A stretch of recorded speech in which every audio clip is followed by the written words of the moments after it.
This is Coach Jason Ballard, and I'm a business wingman. Over the years, I've learned a lot from working in our family construction business, serving as a senior officer in the United States Air Force, and running 12 different organizations around the world. Many people helped me get to where I am today, and it's my mission in life to serve as a personal wingman to others. That's what this podcast is all about, providing knowledge, tools, resources, and mentorship to help people soar to their highest altitude. Welcome back to the Soar Higher podcast. This is your host, Coach Jason Ballard. Real privileged to be with you today.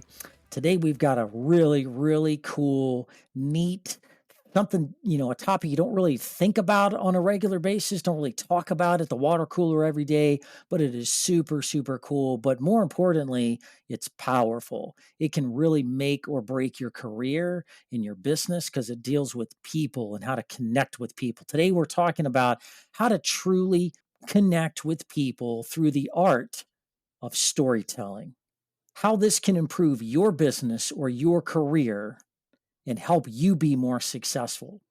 So today we are having the privilege of having one of the best in the business on this show at Storytelling. Today we have a young guy on our show named Jeff Bartsch. Let me tell you a little bit about Jeff.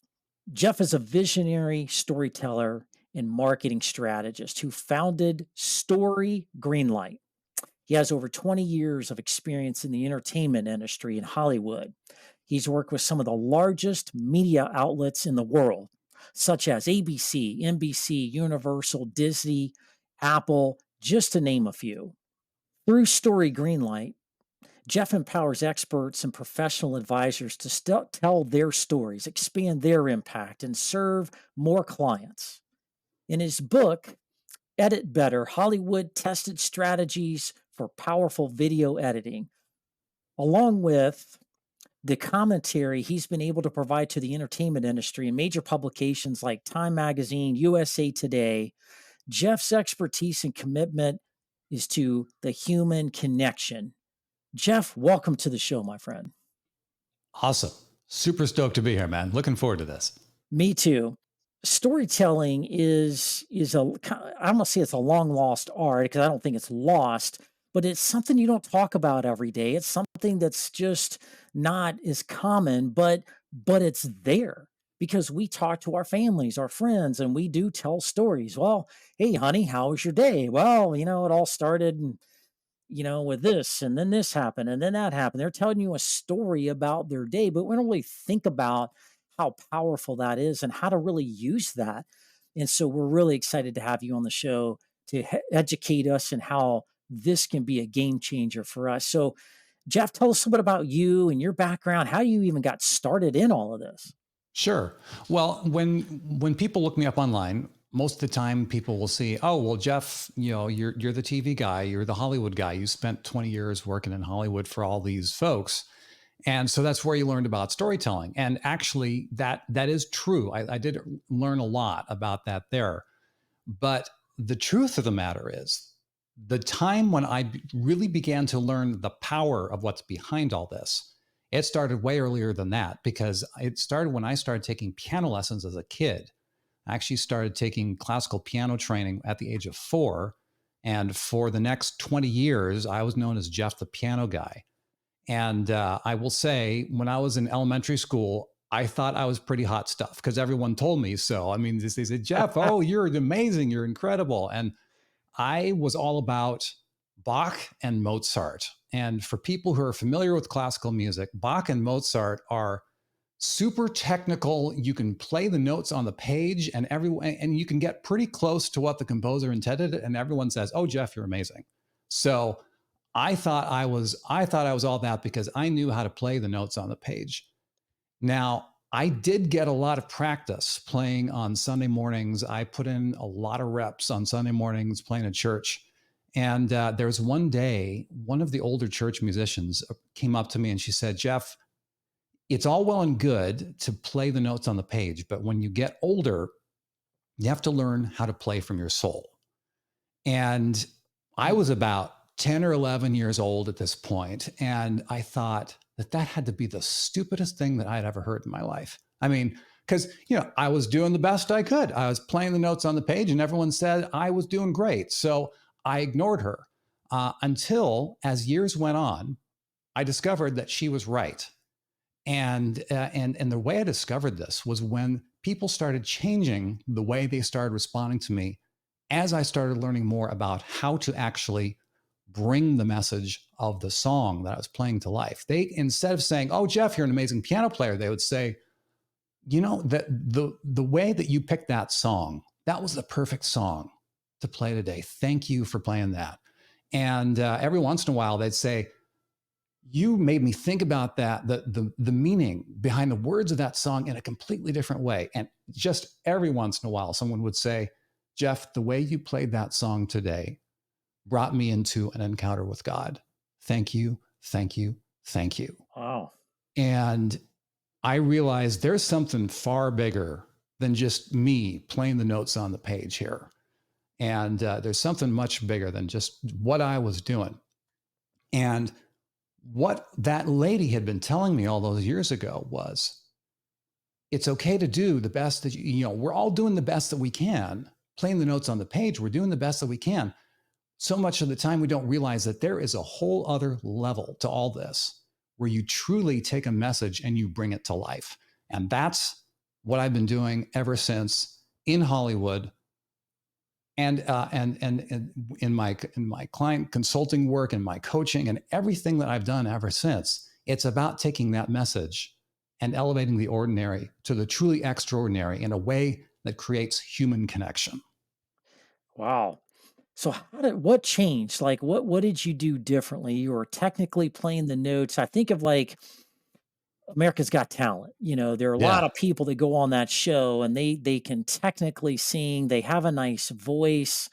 They sound good, but then you get, somebody that comes out there that's just kind of raw and just very genuine, and they're not trying very, as hard as some other people are, and they Mm-hmm. just they just naturally, start doing their thing, and they sing the song or do whatever they're doing, and there's like you can hear a pin drop, like it connects. Yes. And I remember the judges, as I watch that show sometimes when there's nothing else on TV on Mm-hmm. Mondays, which Right. seems to be the case over the summer. And so they would always say, "Man, that really connected with me. Man, you really connected emotionally. Like I felt you in Mm-hmm. that." So what happened with you to be able to kind of just not just technically play the tunes, but get to that level? What'd you do different? Well, I think in any skill, and this applies to any skill that we learn, you always have the fundamentals. And you have to get to the point, it's kind of like there was one day I was at a panel in Hollywood. There's a guy who was talking on the panel, and he was a re-recording sound mixer at Warner Brothers. And his day to day was mixing movie soundtracks on a mixing board that literally stretched from one side of the room to the other, 150 channels on this monstrous thing. And he said the bigger and more impressive the tools, the more important that is that you know them like the back of your hand, so they can disappear, so that they become the tools to channel the message or the meaning or the true importance of what you're wanting to accomplish through those tools.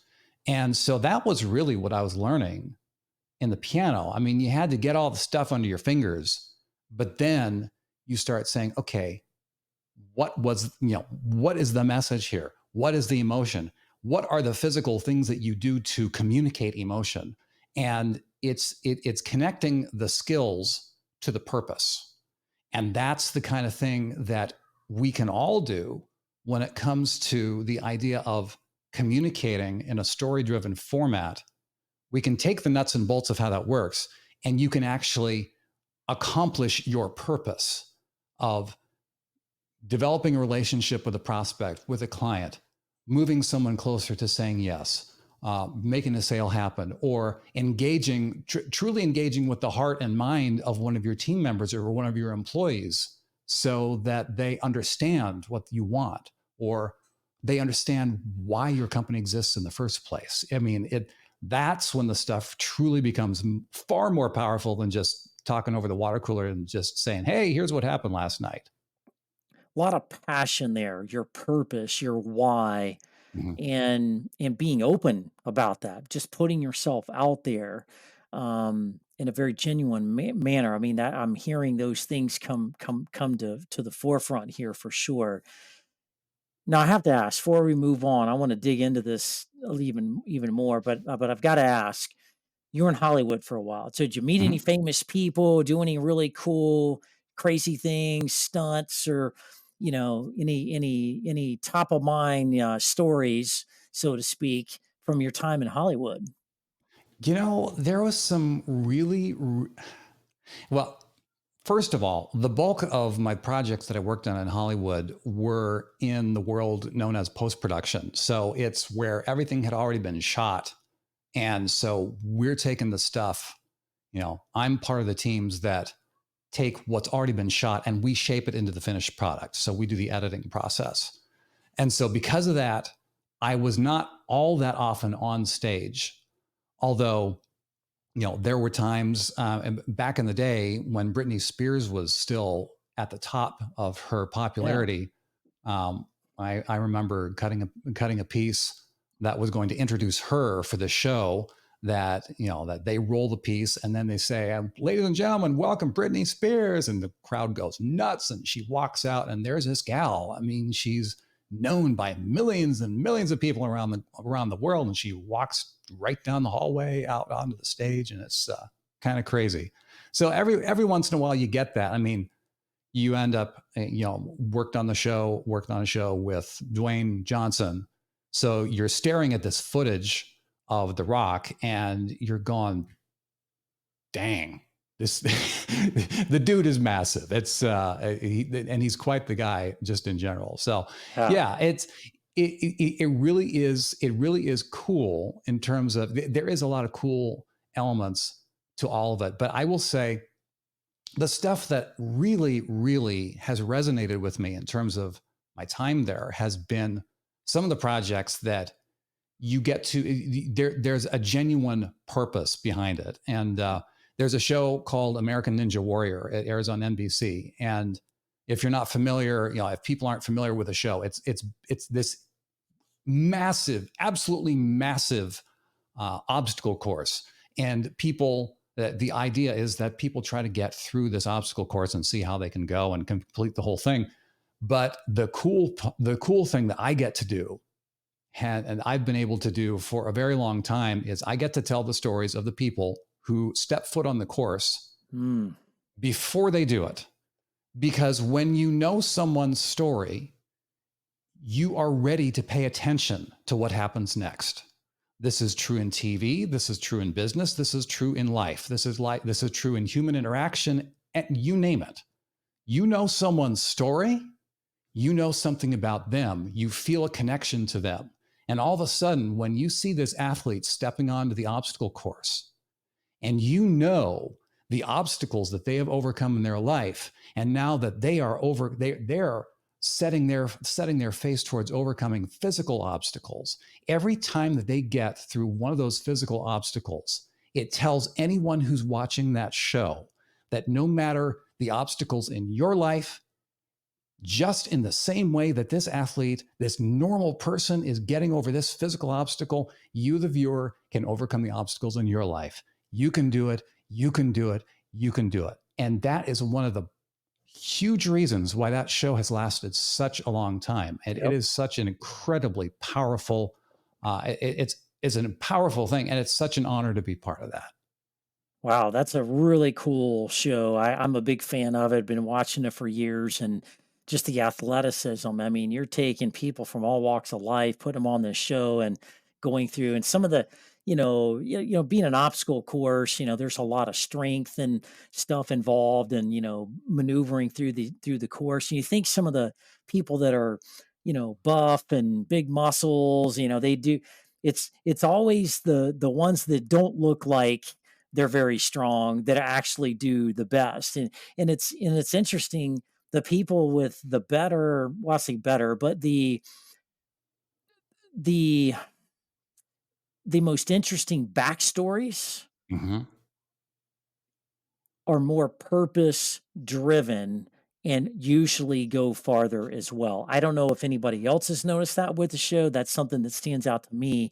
But man, great job with that show because those backstories are really powerful and I think really make the show the show. I think even like shows like America's Got Talent. I mean, I think they're doing a lot more of that than they did in the first few Hmm. years. It was really about the talent. Now they slow that show down and really get into the backstories of, somebody was an orphan, somebody was in a car wreck, somebody did drugs, there's everybody's got a story.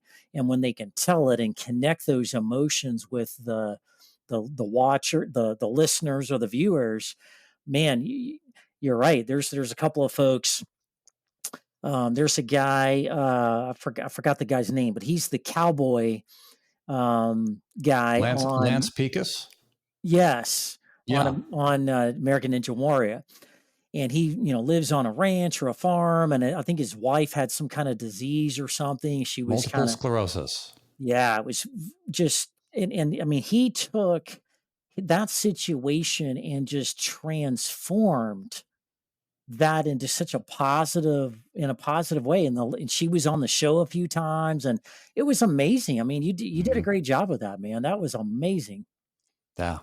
I want to pick up on something that you mentioned there, that when you hear the idea of realizing that people have these stories in them, one of the things that a lot of people think about telling stories is that you think it has to be something crazy and epic in order for it to mean something to another person. And the fact of the matter is, uh, no, it doesn't. It just has to. It just has to have what we call in what we call in story terms stakes. It has to have a so what to it. Why does this matter? And when you have something like this happen, you actually realize that everyone everyone has a TED Talk worthy story. It has an entire lifetime of TED Talk worthy stories living in you right now, whether you realize it or not, whether you believe it or not. I mean, you have to have those skills of knowing how a story works to be able to pull that stuff out and to communicate it in a way that makes sense. Yeah. Because there is I was just talking with a client yesterday or a couple of days before, and she actually had to reschedule our call. She said, Jeff, I'm so sorry, there's some people at the house, there's this remodeling emergency. So the next day she tells me what's going on. She said someone brought the wrong countertops to their kitchen that they had been in the process of remodeling. And this was a really big deal to her because this felt like a really permanent thing. And this was not the countertops that she'd ordered. And she was realizing that she was really feeling stressed about this, because what she realized later was she had an expectation of how this was going to work. And she had an expectation of what it meant for her family to be gathering in this space and the experience that she wanted her family to have. And are these countertops going to work? Hmm. And she actually ended up to say, okay, you know what? The ones that they delivered are totally fine. We can let them be here. And I think everything's going to work out even better than I thought. And I said, do you realize you have a story right there that you can connect with anything that you talk to with your clients or anytime. And she's also co-host of a podcast that recently launched. And so I said, you can take this and you can talk about the idea of you don't always know what's going to happen. Surprises happen, things come up. You have expectations, and sometimes our expectations aren't met. You can have all these elements that you can tie to that everyday story. We all have those stories happening to us every day. And when you do that, you have the opportunity to create that meaning and connect it to whatever you connect it to on purpose. And people feel things and people understand you more. And when you're asking them to do something, they are far more likely to say yes or move forward with you or to understand you and to keep in Yeah. that conversation. It's incredibly powerful. Yeah. Yeah, I love it, man. Adaptability, being able to adapt to things that are going on and make lemonade out of lemons sometimes, man. I mean, I think that's because the good Lord and the world we live in isn't perfect. No human that walks the face of the planet's perfect, and so things happen. Things Hmm. unexpected happen to us all the time in this fast-paced world. And I love that story, man. That's really really cool. So tell me, Jeff, what makes a good storyteller? How if you're not a storyteller today, or at least you think you may not be, and you want to maybe get good at this or learn more about it, like what are some of the key things that you would start working with people on to assess their storytelling abilities, and what makes a good storyteller? Let's kind of unpack that a little bit. Sure. Well, I would say the first thing to realize is that we are all storytellers, full stop.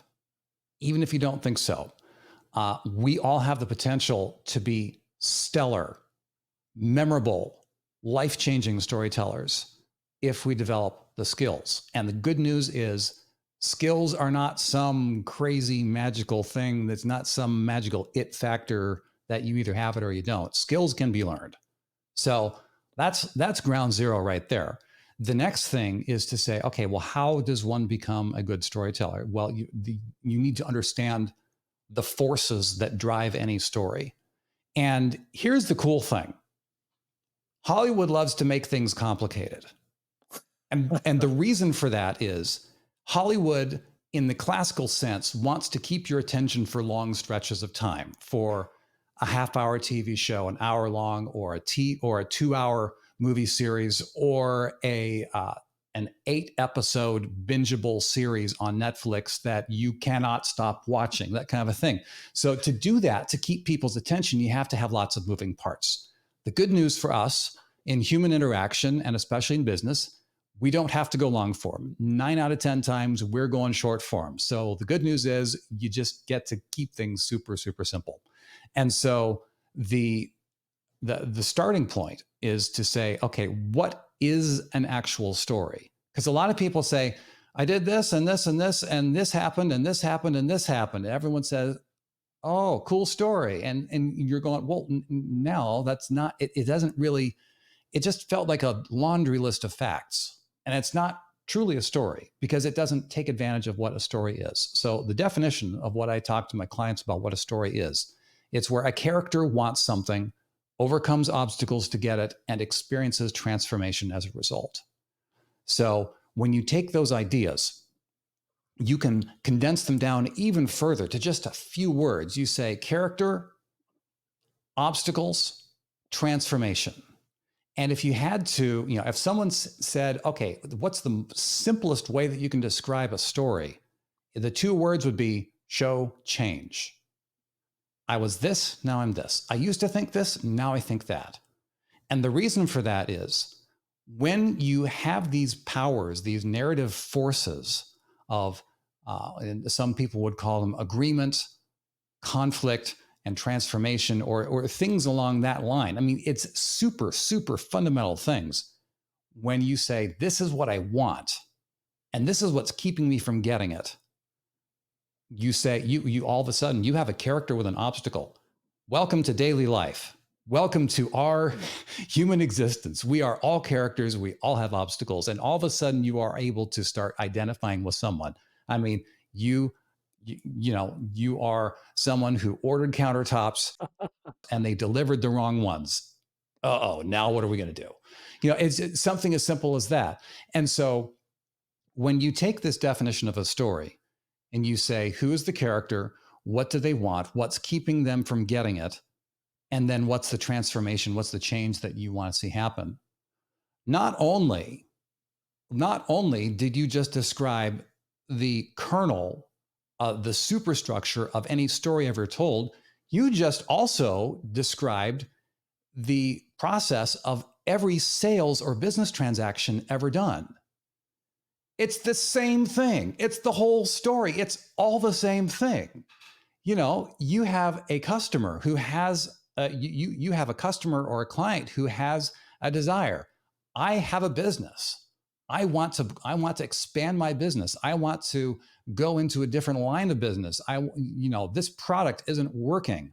So this is who they are. This is what their desire is. It becomes pretty clear what their obstacle is. Along comes someone like Coach Jason, comes alongside them and says, here, I've been down your path before.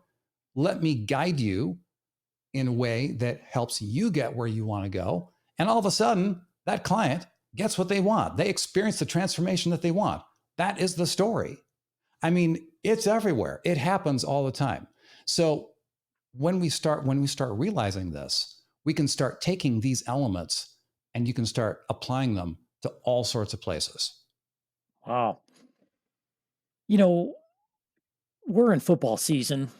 Mhm. One of the hottest stories out there that I'm seeing and watching, it's all they talked about on ESPN for the past 2 weeks, is the story of Deion Sanders going to Colorado. Mhm. It's his first year there. Traditionally not a coach, traditionally an all-star player. Had success in Mississippi when he went to this small college there and turned that place around in no time, then gets an opportunity to go to Colorado. In the words of the athletic director in Colorado, Colorado hasn't been relevant for 15 years in football. And we needed to either do something or we needed to just not do it anymore. Like it wasn't working, it wasn't going anywhere. So one guy who does not have a coaching background comes in a matter of months, leverages all the tools and the resources, transfer portals, you name it, gets rid of 80 something percent of the players and coaching staff, brings in all new people from all over the country, all walks of life, and in a matter of a very short amount of time has created more buzz in that university than they've had in their entire run. They are now undefeated, overcome all the obstacles. Like everybody is on pins and needles waiting for Deion Sanders to talk in the next press conference around his football team. I mean, it is crazy that you talked about Dwayne Johnson. They just had Dwayne Johnson as a guest host on the ESPN show, which was in Colorado. That Mhm. was where game day was. And man, it is just electric. One guy who's had health issues, almost lost his legs a year ago, comes in and just does what you talk about. He does the unthinkable. He does something nobody anticipated. The coach at Colorado State, who they played this past weekend, was talking all this kind of trash and creating a bunch of drama before the game, and they stay focused. They beat them. Colorado beat them. It was amazing. It is an amazing story, and it is the buzz in sports right now.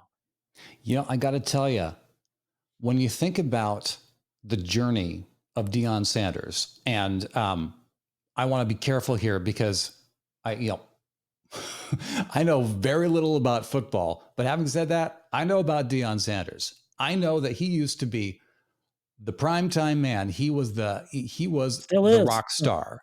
Well, it still is. Yeah. However, big time showboat on the field, and that time came to an end.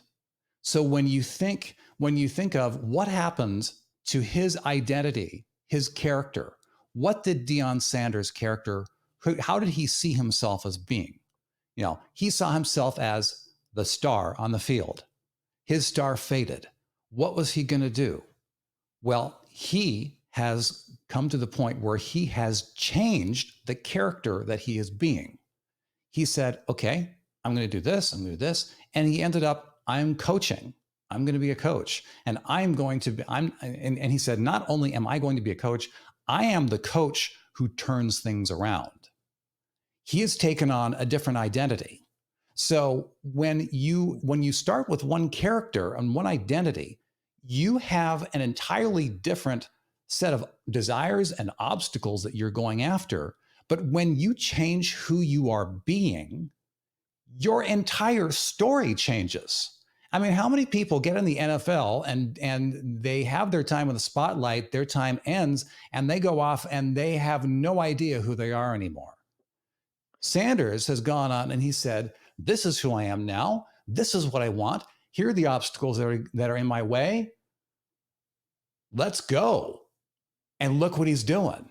And the coolest thing of all, this is not just about Deion Sanders. This is about you and this is about me. This is, who are we? Who are we showing up? And what are we wanting to do? Because when we want more important things, when we want more meaningful things, you will get more meaningful obstacles popping up in your way. Hmm. And that means that sets the stage for an entirely different story than you would have been living otherwise. Yeah, man, that's a really great point. I love your breakdown of that. I didn't quite understand that situation like you're describing how he's changed characters. I think, people like Tom Brady, I think are struggling with, well, what is my new character? I'm not the Hall of Fame, game saving quarterback on the field anymore. He seems like he's trying to figure that out. I think a lot of people go through that. I went through that when I was, growing up in a family construction business. I went through a transition where I became somebody different. I ended up going into the military for, what I thought was a couple of years turned out to be 20 Yeah. plus years, right? And that was a whole life. That was a whole lifestyle, a whole kind of character, as you say, right? And then I left that. That was a major, major transition. It took time to go through that. It was a major, major transition. Then I went through another one when I decided to be a full-time business and executive coach. And identifying with that character, not that you're, a character as far as putting on a facade of who you are. It's not about imposter syndrome, right? It's Not at about, all. who the heck am I now? What is my new purpose? What is my new vision? What is my new way of contributing to the world going forward, right? And I think Mhm. everybody, especially being in the coaching business and coaching people over the world, I see this with everybody. Everybody is has transition points. Bad boss, new company, new opportunity, whatever that story may be, and they get lost in that. And they Mhm. lose their confidence and their character of who they are and what they really can be. Now, Jeff, there are good storytellers, there are storytellers. What makes a storyteller really great storyteller? Because I've met people all over the world, and everybody has a story. And Mhm. there's times I'm sitting there and they'll tell me their story and I'm confused. Like they're talking all over the place and they're boring and they're just like I, I, other people um are just fascinating to talk to because they've been so many places and done so many things. Other people are fascinating to talk to because they're more interested in you versus being interested. So, what makes a Mhm. really good storyteller? I would say a lot of what sets apart storytellers that people can truly identify with. I think a lot of the times people do this by getting the fundamental skills and these narrative forces that govern the laws of communication. A lot of the times they just take them in by osmosis, just by growing up and hearing stories and knowing, okay, well, this is how it feels to tell a great story. You hear the stories over and over and over. And there are some people that they just kind of get into that and they figure it out kind of by osmosis. And you ask them how they do it, and they couldn't tell you because it's kind of someone who gets really good at something, but they never actually had anyone break down the fundamentals. And so the things that you have, things that you find when you encounter a truly riveting story or a truly effective story, and I'm just going to double down on this. Uh, a story that is effective does not have to be epic or riveting. It just needs to be effective. It needs to have a specific point crafted with a specific audience in mind. That's one of the greatest things that happens is when you have someone who understands who they're talking to, who the audience is, what the audience wants, what the audience cares about, and then you speak to that with your story. That's when the audience says, wow. Reminds me of a person in my life. Just passed away about 3 months ago on, at the ripe old age of 81. Mm, Very influential person in my life, otherwise known as Uncle Jim. Now, I mm, didn't have the best of relationships with my father, and so Uncle Jim was kind of like a fatherly figure. He's a role model for me. Uncle Jim worked in a company that everybody knows called Coca-Cola. He was an executive over mm. sales over the East Coast. And man, he was really good. He's really successful. Now, Uncle Jim was kind of a bigger in life kind of guy, right? He was a big guy. He's about 6'3", 6'4", about 240, outdoor guy, likes to hunt and fish, and always had a big bushy, mustache. And, you know, he uh he was very personable, just easygoing guy, but he's kind of one of those guys that, talks soft but carries a big stick. Like you never want to screw with him. Like he can pound you real quick if he felt like it, right? I remember when I was in my late teens and my early 20s, especially when I went into the Air Force. I'd come home on leave sometimes. I'd make my rounds. I'd see some family members and I'd go to his house and they always had a pool and he always liked to cook out. He was a big griller and he lived in Florida, had a pool in the backyard, manicured yard, the whole 9 yards. And we're sitting out there and we'd sit out there on a Friday night till 2, 3, 4 in the morning. We're just telling stories and we're just talking about stuff, catching up, and we're drinking some bourbons, little by little. And he was one of the best memorable storytellers. I remember every single story he told me. They were Cool. that powerful. And I think Yeah. about why. And I think that was why he was successful in business too, because he would go out and yeah, they sold sodas, the Coca-Cola product sodas, but they also sold like juices and coffees and all the condiments and stuff to restaurants. And he Mhm. was out traveling and he'd sit down with business owners and restaurant owners and just, he'd see something on the wall, like a fish on the wall, and they'd start telling stories. Well, I remember he just had a way of pulling you into whatever situation he's telling you about. I remember one time he was making an analogy. He was telling a story about deer hunting. And he's like, Jason, that reminds me of a story when I was out deer hunting one time. A couple of us at the hunting camp. You've been to the hunting camp, Jason? Yes, sir, I have. That's a great place. I love it out there. It's January. It's freezing cold. We were freezing our hairy butts off out there. I mean, we were just shivering cold. I mean, like he tells the story in a way where like you're there, like you're almost getting cold listening to him, right?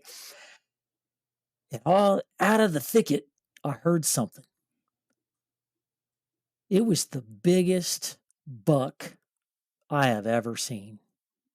He was coming right at me. My heart was pounding. I'm like trying to get my gun. I'm fumbling around and he would tell that story and he can make a 1 hour story seem like 10 minutes.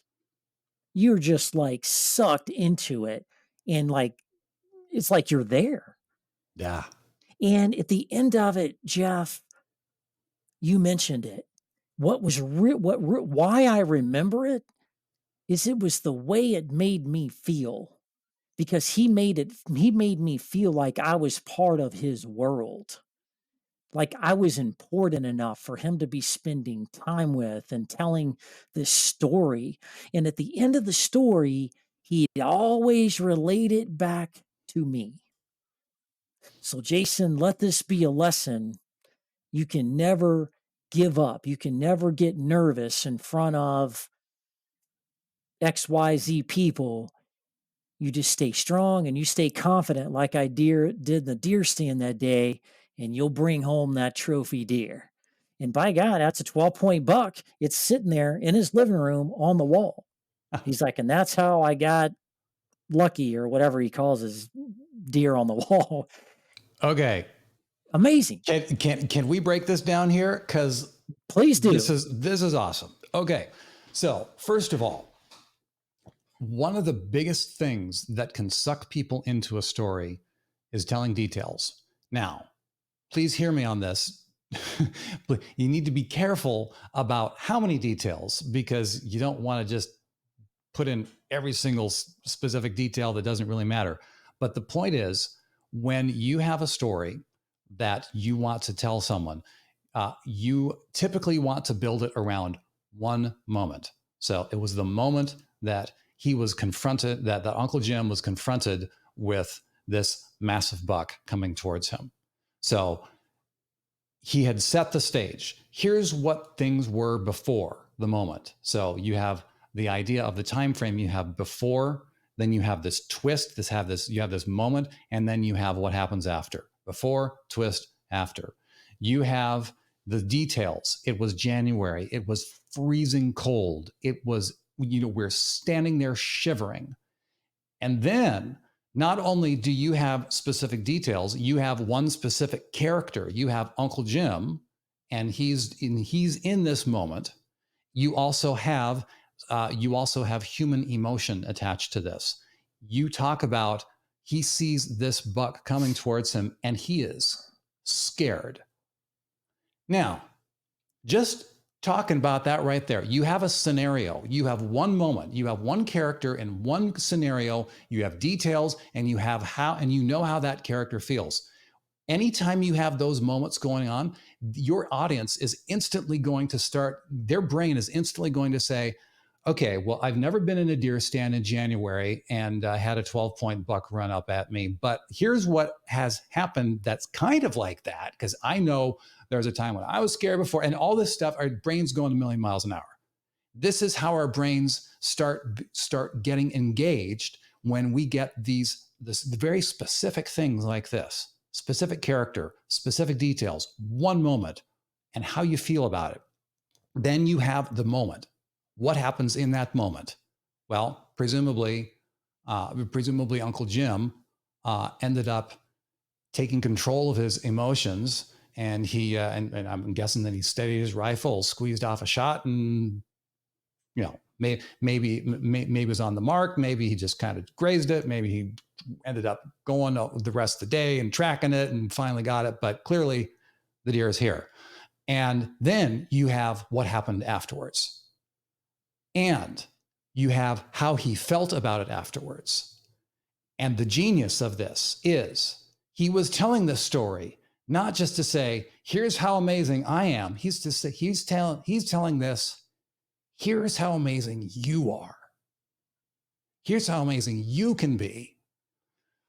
This guy who was the father figure that you wish you had, he said, I want to give you a part of my world because I want you to know how amazing you are. That's why Uncle Jim was so amazing, dude. He was. He was a special guy, and it didn't matter who you were. Like when I met my wife, and the first time she had met him, again, it's just what happens when you go to Uncle Jim's. You sit outside and you drink some drinks and you tell stories and you just talk and, around the campfire kind of thing. And And my wife, well, I know the first time we met, we went to bed. It was like 4 in the morning on a Friday night. Right? We're like dead.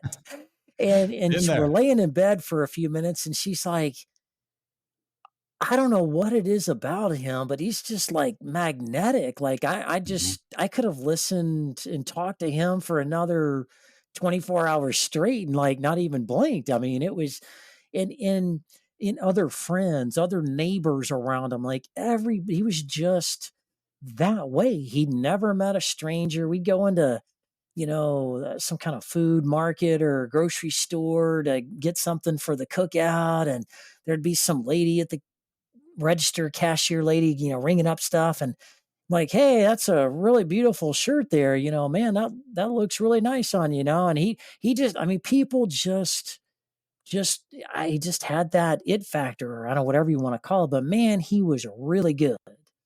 And he can slow down a story, he can emphasize the story, he can speed it up. I mean, he just it was just natural. He wasn't even thinking about it. Well, and that's what happens when you have someone who clearly he had his storytelling toolbox.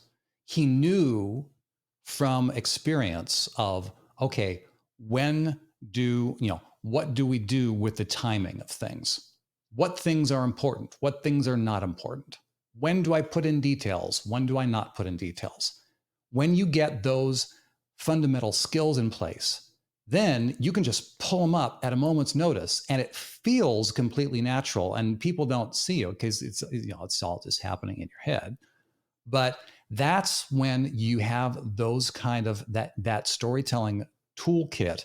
And I always seek to elevate the conversation to, it's not just telling stories, it's strategic storytelling. It's Yeah. telling a story for a specific purpose, for a specific audience. You, it is no coincidence that he was head of East Coast sales for Coke. Who wouldn't want to buy from that man? I sure would, and I hardly know anything about him other than what you said. I mean, and the great thing is, these kind of skills, they are not magical. They can be learned. They can all be learned. They can all be applied, and they can absolutely be applied in business when it comes to building relationships that makes people want to continue that conversation. Yeah. Yeah, he was not salesy. He didn't believe like a lot of the stuff you see out there today, people hitting up on, digital ads and people, you know, hitting you up on LinkedIn and sending you all this salesy stuff, trying to sell you a Mm-hmm. bunch of stuff. Like he was, I say old school, but he's really not. He just knows that in sales, sales is about people. Mm-hmm. People buy you, not necessarily the products, right? Coke, Pepsi, whatever the product may be, it's great until somebody gets ticked off and they're like, go with the competitor, move Mm-hmm. on, right? You know what I mean? And he just had a way of connecting with people and getting them to talk. Well, so whatever got you started in an Italian restaurant business? Like, Mm-hmm. you know, how did that happen? And then somebody start telling a story and he'd be listening. They'd say a few things that would kind of click, and he would tell, and he goes, that reminds me, there's this person I know over here, and man, they had some amazing thing. And he'd tell a quick story because he said that built trust faster than anything else. Gonna break in right there. So what from your description of what you just said, he was looking to understand his audience. He was listening. He said, and so he was listening for some things that he could draw a connection to, things that his audience cared about. And then he pulled in a story from his experience and he connected it together, not to make himself look good, but to help his audience member, whoever he was talking to, understand. I understand what you're talking about because I've been there too. Who's not going to trust someone who takes the time to listen and understand and then tell a story that, I mean, this, it's a completely different rabbit trail. But I mean, when you tell a story in an effective way, the brain chemistry of your audience literally changes. The audience member's brain drops chemicals in their bloodstream that makes them feel things. It's a physiological, scientifically proven thing. Wow. It is an entire world of that. It's not just storytelling feels like a really powerful thing. It is. It's biochemistry, but it has to be done in light of these fundamental skills and understanding people and doing it for the right way, knowing who they are, knowing what they want, knowing what they care about, and all that sort of a thing. And all these skills can be learned and they can all be used. And I would argue that it's more important than ever to learn how to build human connection through things like strategic storytelling these days, because the more that technology changes, if good luck trying to put out content marketing when the world is already saturated with information, and now everyone's excited about artificial intelligence and all the AI platforms that can make it even easier to pump out content to try to market your business, your product, or your service. Well, it's already flooded, and now it's going to be flooded with even more garbage. How do you stand out? How do you get people to say, I pick you over everyone else? That's why you have to stand out as a human being who understands the audience and it can actually understand and connect. And that's exactly what strategic storytelling does. Man, that's awesome, Jeff. So as we're kind of coming to a close on today's episode, if you're in business, you're out there as a leader, a salesperson, a business owner, an entrepreneur, and you're intrigued by this podcast, by Jeff, and all the things that you're doing and storytelling and how that can make a difference, where do you get started? If somebody wants to be a better storyteller, they want to, maybe change and differentiate themselves, and they've got some thoughts and ideas about how they can present themselves and their organization differently.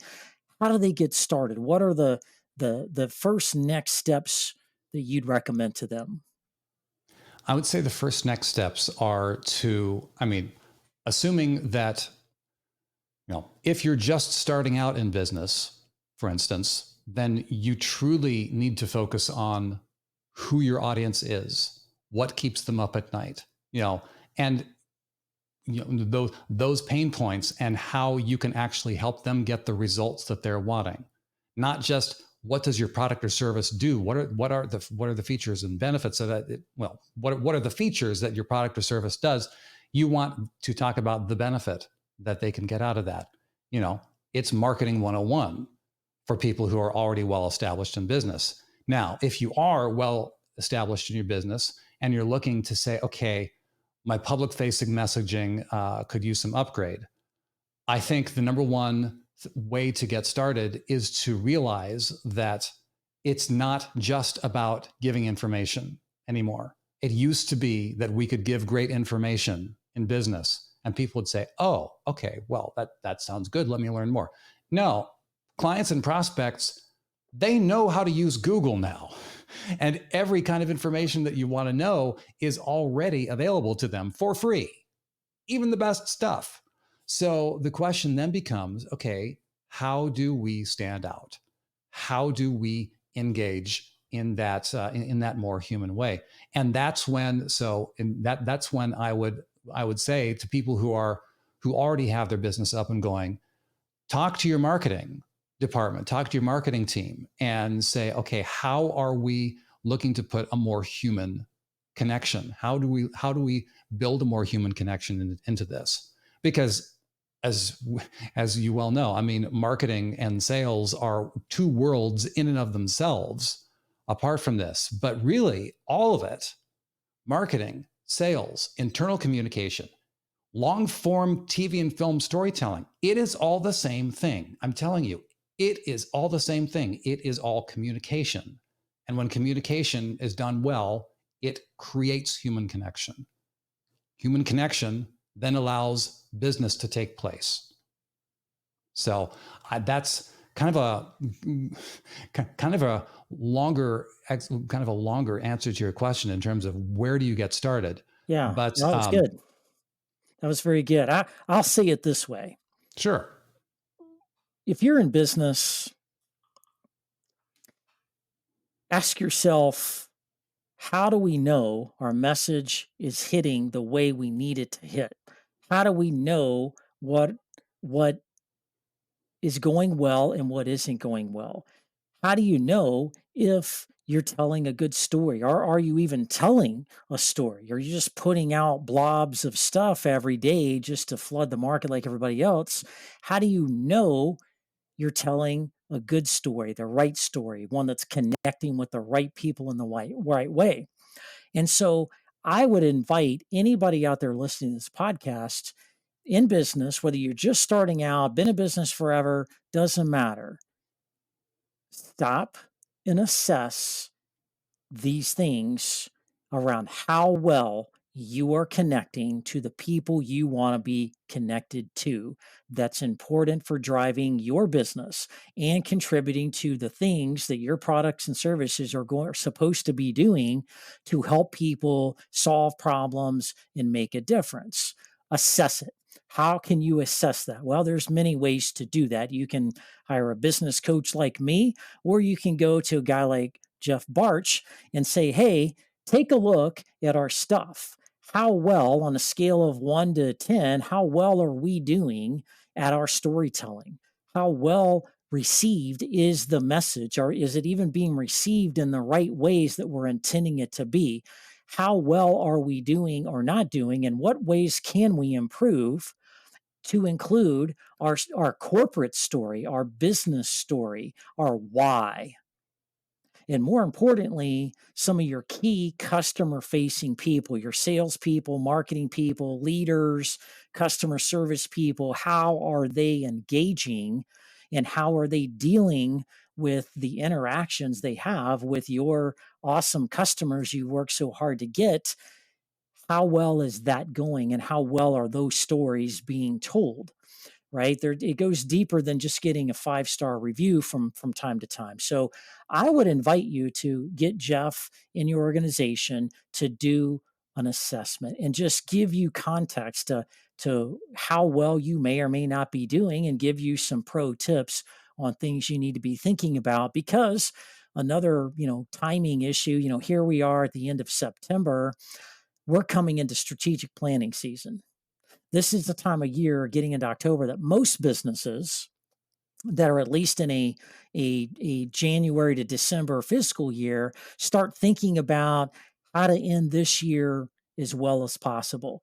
What do we need to be doing next year in 2024 after we come back from the holidays to make this business even better, more effective, more contributing more in bigger ways to the world for which we live? This is a great time to learn, assess, and improve. So, Jeff, people want to learn more about you, what you do, how you do it, which is pretty phenomenal. How do they connect with you, buddy? There is one place to go, and that's specifically for listeners to the Soar Hire podcast, and that is storygreenlight.com/soar hire. So there's when you go there, you can get a link to my podcast. You can also get a link to a free checklist that helps you start to pull some of these elements together in some of your own stories, some of your own company stories, some of your client stories, some of your product stories, whatever need you see, you can start pulling that together with that free checklist at storygreenlight.com/soar hire. And of course, if you're looking to fast track things and make things happen for you or your company, that's what we do. We help experts and business leaders find their voices and create those human connections. Outstanding. Thank you so much, Jeff, for all that you do. You're phenomenal talent, and I know you're doing great things in the world. So connect with Jeff. He can make a difference if you want to sell more, if you want to grow, if you want to have meaningful, longer lasting relationships. Storytelling is a way to do it. Folks, that's all for today's show. I want to thank you for being here. Thank you, Jeff, for being here as well. You don't want to miss next week. Next week, we're going to be talking about something really, really important, especially this time of year, and that is your numbers. Numbers matter. So, we're going to be talking about the importance of knowing your numbers, your finances, and how that can make a difference in whether you succeed or you fail going forward. Have a great week, everybody. Look forward to seeing you next time.